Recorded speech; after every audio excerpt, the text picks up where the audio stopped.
यही छौरी से यही छौरी से कराई दे बियाह नहीं तो हम मरबौगे मम्मी। डीजे राम बाबूराज आप सुन रहे हैं टेनवानी से माँ दुर्गा म्यूजिक की प्रस्तुति। डीजे सुमित सतीश राम बाबू हाथ में हल्दी लगाई दे आप नहीं पढ़बौगे मम्मी। हाथ में हल्दी लगाई दे आप नहीं पढ़बौगे मम्मी। यही छौरी से छौरी गोरखी से डीजे राम बाबूराज यही छौरी से कराई दे बियाह नहीं तो हम मरबौगे मम्मी। यही छौरी से कराई दे बियाह नहीं तो हम मरबौगे मम्मी। हाथ में हल्दी लगाई दे आप नहीं पढ़बौगे मम्मी। हाथ में हल्दी लगाई दे आप नहीं पढ़बौगे मम्मी। यही छौरी से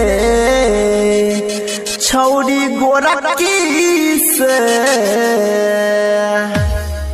यही छौरी से कराई दे बियाह नहीं तो हम मरबौगे मम्मी। यही छौरी से कराई दे बियाह नहीं तो हम मरबौगे मम्मी। यही छौरी से कराई दे बियाह नहीं तो हम मरबौगे मम्मी।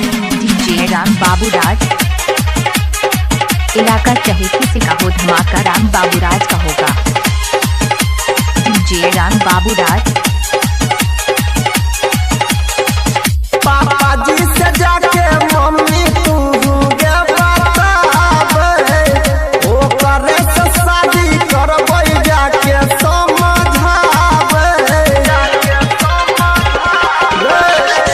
पापा जी के जाके मम्मी तू गे समझावे ओ करे से शादी करबै जाके तू बतावे।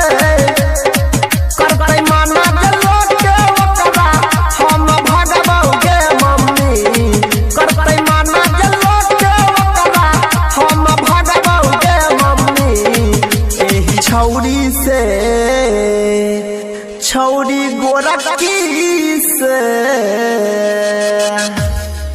यही छौरी से कराई दे बियाह नहीं तो हम मरबौगे मम्मी। यही छौरी से कराई दे बियाह नहीं तो हम मरबौगे मम्मी। अभी आप सुन रहे हैं टेनवानी से माँ दुर्गा म्यूजिक की प्रस्तुति।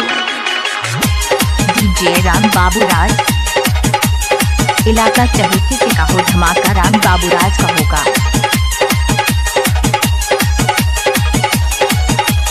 डीजे सुमित सतीश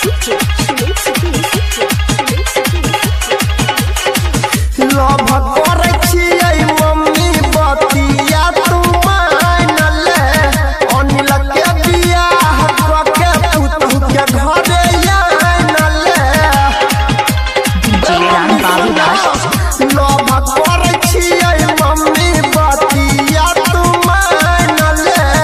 अनिल के बियाह कके पुतहु के घरे आन ले।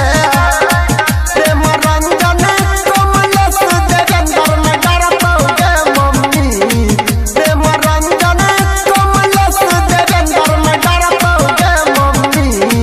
एही छौरी से छौरी गोरखी से डीजे राम बाबूराज यही छौरी से कराई दे बियाह नहीं तो हम मरबौगे मम्मी। यही छौरी से कराई दे बियाह नहीं तो हम मरबौगे मम्मी। इलाका चाहे किसी का हो धमाका राम बाबूराज का होगा।